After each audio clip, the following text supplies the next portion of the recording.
National green tribunal यानी NGT ने appeal खारिज कर दी इसी कर्लीज क्लब की। तो पुलिस और प्रशासन दोनों वो जेसीबी मशीन और बुलडोजर्स को लेकर वहां पहुंच गए और कार्रवाई शुरू कर दी। लेकिन सुप्रीम कोर्ट ने इस कार्रवाई के एक अंश पर फिलहाल रोक लगा दी है। यह भी साफ कर दिया है कि यह रोक महज अंतरिम है। फिलहाल व्यावसायिक गतिविधियों पर यहां इस समय रोक है।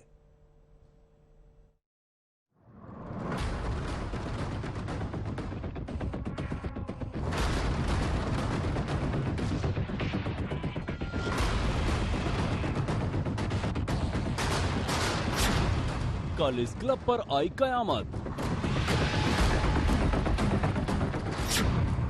एक जुर्म का ठिकाना मटिया में।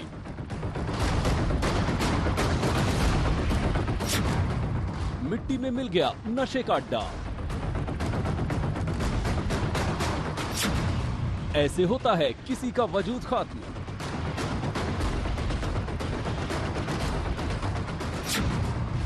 गोवा के क्लब पर चला bulldozer.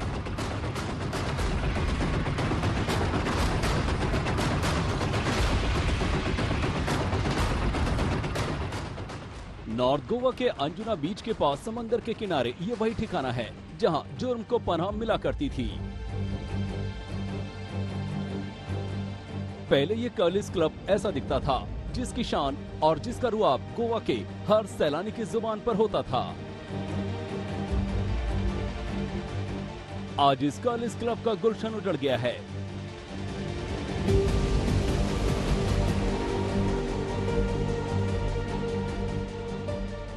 TikTok fame Sonali Phogat की मौत के मामले में ये कर्लीज क्लब एक नया पड़ाव बना था।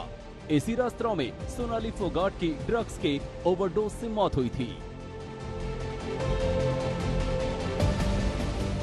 आज इस क्लब की मौत का दिन है।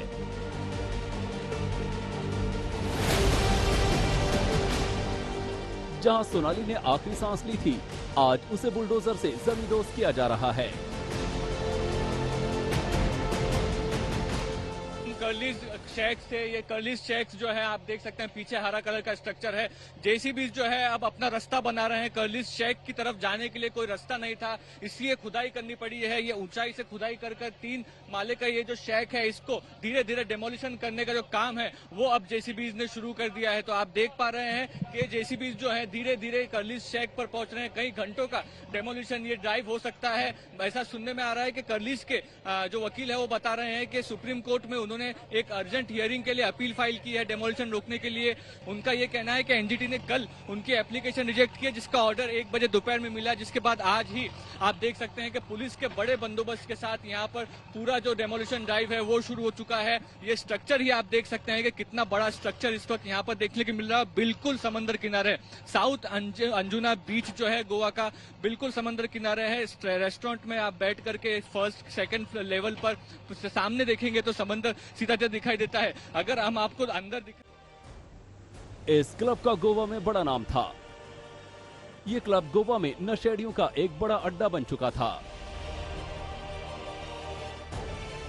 इस क्लब का शुमार उन ठिकानों में किया जाता था जहां जुर्म को पनाह मिलती थी।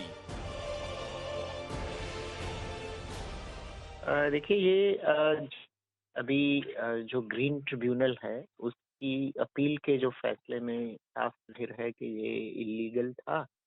और इनफैक्ट पुलिस प्रशासन ने भी सरकार की एजेंसीज को लिखा था कि कुछ इनके पास जो इनके लाइसेंसेस हैं वो खारिज होने चाहिए फॉर गैर सामाजिक जो गतिविधियां हैं।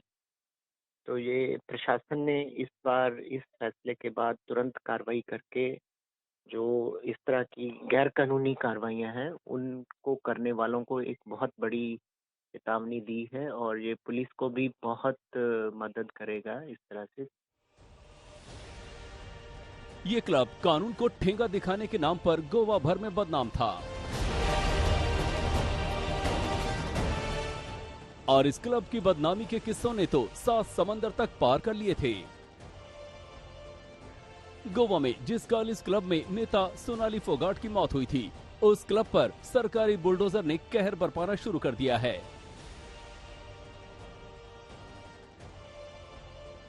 उसका वजूद मटियामेट करने के लिए हथौड़े चलने लगे हैं।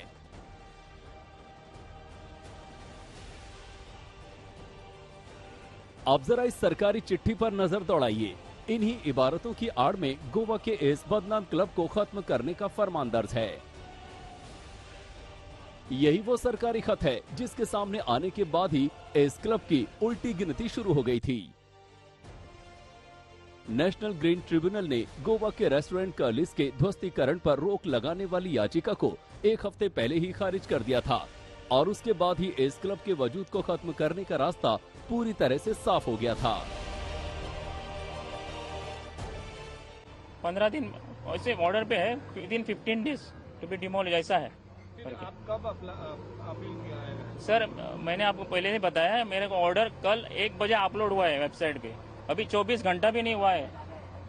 इधर 7 बजे इधर आए, मेरे को हमको लेटर मिला कल रात को क्योंकि वो 7 बजे इधर आ रहे करके, हमको टाइम भी मिला कुछ निकाल के, कुछ नहीं अभी तक सामान निकल रहे हैं। मैंने उसको रिक्वेस्ट भी किया, बाबा give us some time to remove things at least. सालों से इस क्लब के खिलाफ शिकायतें दर्ज हो रही थी। बताया यही जा रहा है कि ये क्लब तमाम नियमों को अनदेखा करके चल रहा था। क्लब के मालिक एनजीटी तक गए लेकिन राहत नहीं मिली और अब इस क्लब और उसके मालिकों को किए की सजा मिलने वाली है। तरह से पूरे शैक को इस वक्त यहाँ पर डेमोलिश करने का काम शुरू है। कई घंटों का ये काम रहेगा, बहुत बड़ा स्ट्रक्चर है। पुलिस से हमारी बात हो रही है, उनका कहना है कि पूरा का पूरा स्ट्रक्चर वो लोग डेमोलिश करने वाले हैं। गोवा पुलिस का ये कहना है कि एनवायरमेंट लॉज वायलेट किए गए हैं इसलिए ये डेमोलिशन हो रहा है, लेकिन कहीं ना कहीं वो ये भी कह रहे हैं कि एक स्ट्रांग मैसेज देने की उनकी कोशिश है कि गोवा में शैक्स की तरफ से, रेस्टोरेंट ओनर्स की तरफ से इलीगल एक्टिविटीज टॉलरेट नहीं की जाएगी। जिस तरह से ड्रग्स जो है, नार्कोटिक्स है, इस शैक पर पाए गए थे। सोनाली फोगाट के केस में भी नार्कोटिक्स का एंगल सामने आया, को ओनर जो है इस शैक के, उसको गिरफ्तार किया गया। तो ये इलीगल एक्टिविटी जो है ये गोवा में कहीं होने नहीं दी जाएगी। शुक्रवार को जब इस क्लब को गिराए जाने का काम शुरू हो रहा था, उससे पहले ही गोवा पुलिस के तमाम अफसरों ने सारे इलाके को अपने कब्जे में ले लिया था ताकि किसी भी तरह की कोई अनहोनी ना हो सके।